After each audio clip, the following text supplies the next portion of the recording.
Hello everyone, my name is Sebastian. I've been a language professional for 16 years and counting, mainly in the entertainment industry. And today I will be your Hollywood language consultant.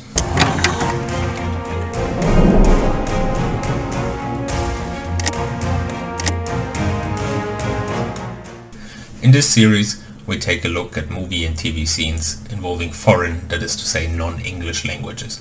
We will look at their general correctness, attention to detail, and cultural awareness, among other things. In other words, how real is it? Today's subject of study: German in Marvel's The Avengers. In The Avengers, there's only one scene that concerns Germany, but it's a rather big one. It's when Loki goes to Stuttgart about 35 minutes in. Now, Stuttgart is in the south of Germany and is one of the country's biggest cities. It's also the place where the car was invented, so that's where all your nice Mercedes come from. So, we start with a satellite location which says Stuttgart, Germany, 28 Königstraße. So, let's look at that address and the obvious question, does it exist? It does. More on the location later. The name itself translates to King Street, and it's even very close to where the scene is taking place in the movie. That gets a definite plus from me. Second question, is it correct? And the answer is not really. You see, in Germany, we put the number behind the street name. First the street name, then the number. So, Königstraße 28. Furthermore, if you're familiar with the infamous German umlauts, you know, these little dots over the letters, then you should know it should be Königstraße, not Königstraße. I think a Shield supercomputer should be able to display special characters correctly, and that's why I'll deduct half a point for that. Next, they managed to circumvent one of the difficulties of the German language by making the font all caps. That is great, because like this, in Straße, they can write just double S instead of using the fabled German SZ, or sharp S. You know, that letter that looks a little bit like Greek beta.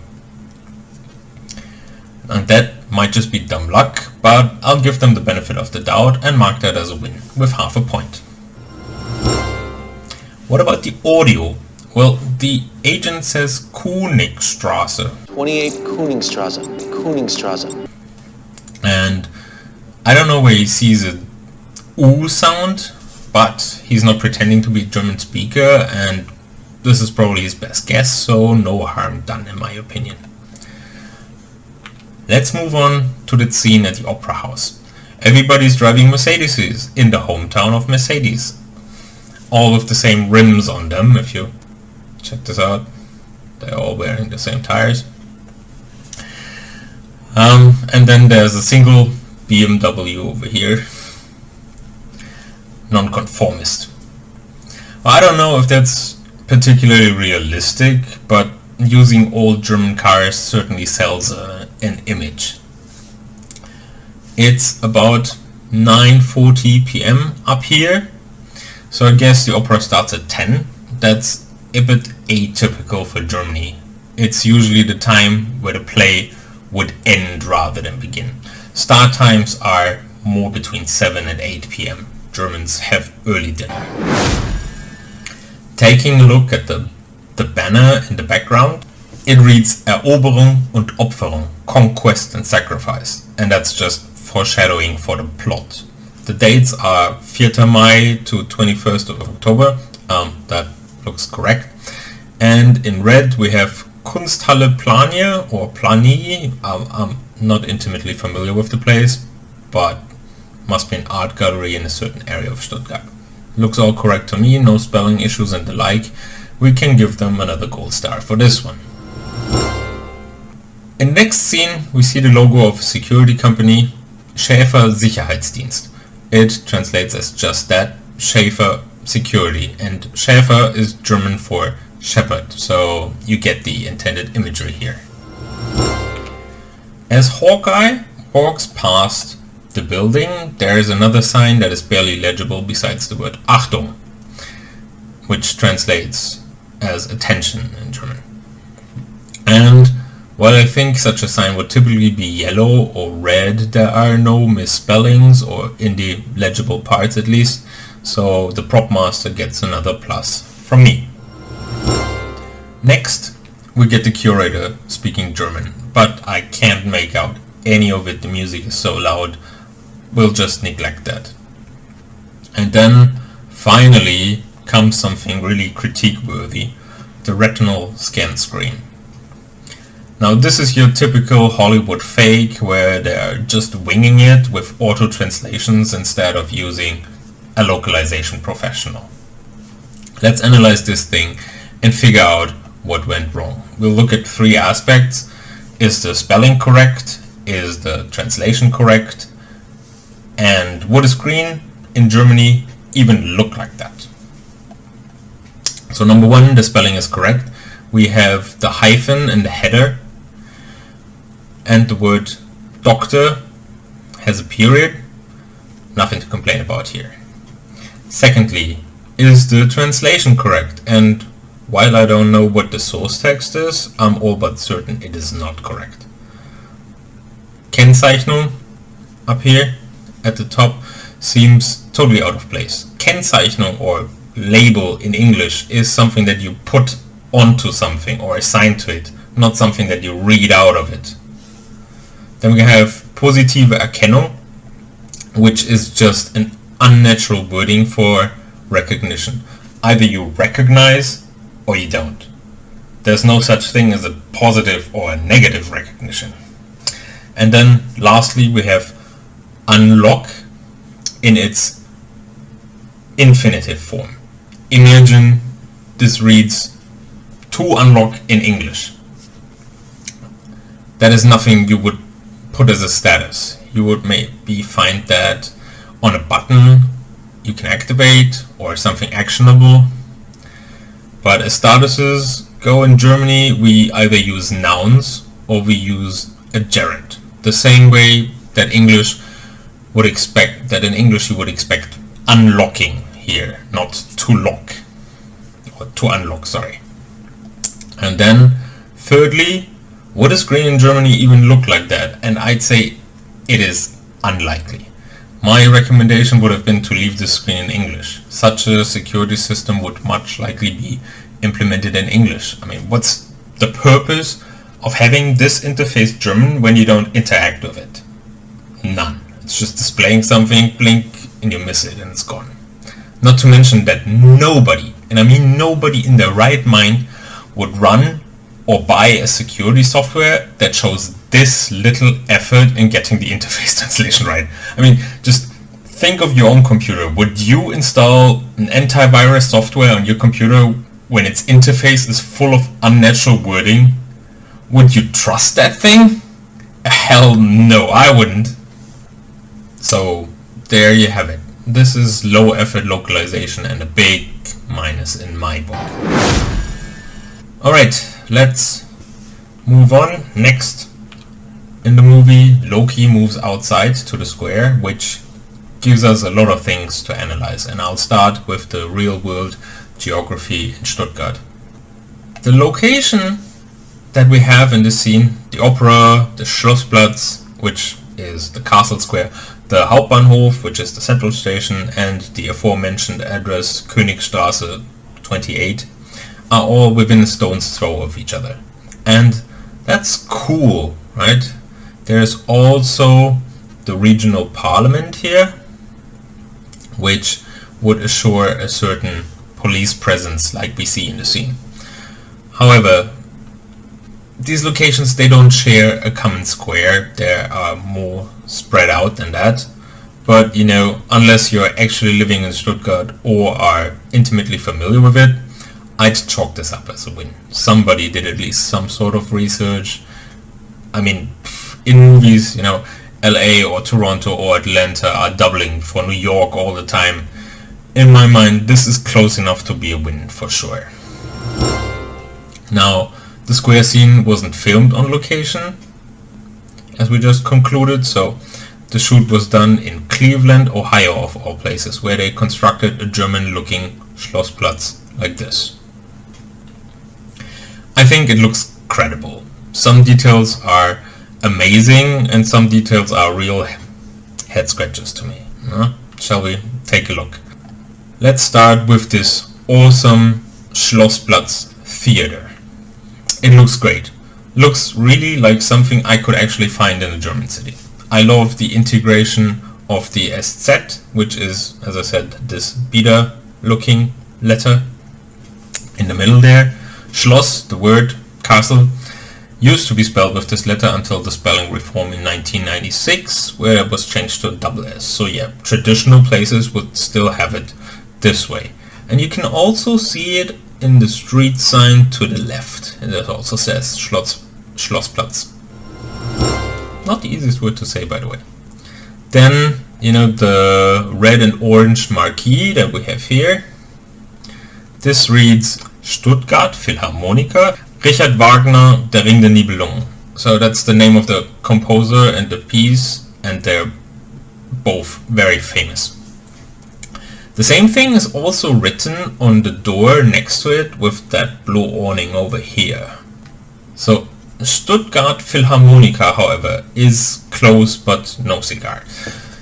So they wanted, or they got the name of the city and then Philharmonic Orchestra behind it.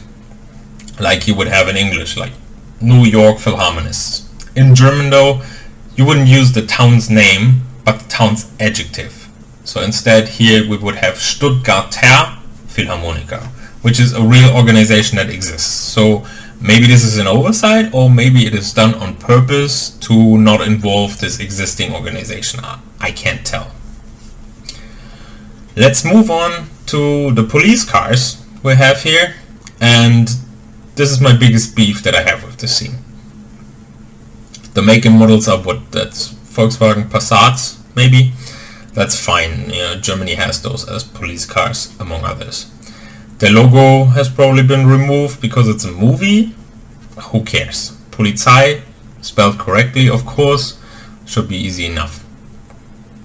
But then, what's completely and utterly ridiculous to me though, is the color of the rotating lights on top of the car. Look at this. Look at it. The blue lights, as they are called, should be blue, not orange, right? Orange is for warning signals, something like a wide load or a heavy load or construction vehicle. Police cars use blue. The cars themselves here are green and grey, which was phased out in the Stuttgart region around 2009, when they transitioned over to blue and grey or blue and silver. Seeing that the production of the Avengers might have overlapped with that phase out, I'd definitely cut them some slack. I mean, in 2012 I was still very much accustomed to green police cars. It wouldn't have struck me as odd. Only today maybe it does. Let's take a look at the license plates. We have the blue European flag. We get an S for Stuttgart and then 4 numbers and a letter. And that's just wrong on several levels. On a normal car you would have S for Stuttgart and then 2 letters and then 2 to 4 numbers, something like this. A bit big, yeah, there we go. This is what a normal license plate in Germany looks like. Area code and the rest is customizable, but it's always letters first, numbers second. Today you can also have an additional E at the end for electric vehicles or an H for historic or collector's vehicles. But these cars, they're not normal cars. Those are police cars, which follow special rules depending on which region of Germany you are in. In Stuttgart, for example, which is in the region of Baden-Württemberg, a police license plate always starts with BWL. Then the number 4, and then 4 more digits. Okay, what else have we got on the square? We got a bus here saying Hauptbahnhof. And that's mostly correct. That means central station, the main train station of the town. Would definitely have a bus station attached as well, obviously. It's just that the bus itself, it looks distinctly American, you know, with the lights marking the top and the corners. That's not something you'd encounter in Germany. German buses look way different.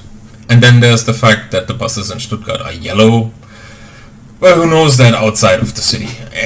Anyway, what strikes me the most about the bus is that it does not have a number. No number, no letter code, just displaying the final destination. And that's unusual. Here's a picture of what buses in Germany actually look like. So you always have a number or a letter code or something, you know, bus line. And yeah, no corner marking lights, even in the dark. And yes, our buses are Mercedes half of the time. Alright, then from the set photos we also have this Café Rüdiger that offers wine and coffee and cakes. A strange combination for sure. Who eats wine with cake? I don't know. But for some reason it advertises its Belgian specialties and its Morsubit beer in French rather than German. I'm not sure about that. But, you know, I don't think I could actually spot it in the movie as hard as I tried to look. So, no harm done. I just thought it was funny when I saw it in the set photos. Let's move on to Loki. We have Loki rounding up the people and demanding that they kneel before him. As we learn later in the MCU in his own series with the name Loki, Loki has no trouble speaking other languages. I won't call them foreign languages because technically his mother tongue is Norse or whatever, but he definitely does this god trope where he can just speak any language he wants. And yet he chooses to address this crowd of Germans in Germany in English. Now, this is a generational mix of people in the crowd, but especially older Germans, like my parents' generation, they wouldn't understand a word of English. No matter how loudly he shouts, "No!" Yeah, it wouldn't mean the first thing to them. Not to mention that modern Germans are rather contrarian, so if you do like a kneel or else, that would get much better results. Yeah, if they actually understood him. But who am I to tell a Norse god how to intimidate people, right? Focus for a moment with me on the building behind Loki. This large building. I'm not sure I saw it on the square, but whatever. Now this is definitely typical American architecture that you would see in any movie about New York, I reckon. But there's not a city in Germany where you would find window arrangements like this. Also, notice the distinct bars in the middle of the windows. Like here you can see them clearly, there's one, here you can see one, over here you see them clearly. You know, these are the typical American push-up windows where you can lift the lower half to open the window. That is not something you can buy in Germany. Germany has these much more advanced tilt and turn windows, you know, that you can open or you can put them at an inclined angle. So yeah, that's it for the Avengers. As I said, filmed in Cleveland, that scene, so that's why I guess we have the building like that. And yeah, that concludes the big Germany scene we have in Marvel's The Avengers. I'm not going to address the Battle of the Black Forest they have after, you know, between Thor and Iron Man and Cap, because that's literally just trees in the background. There's nothing to talk about. Let's tally up the score.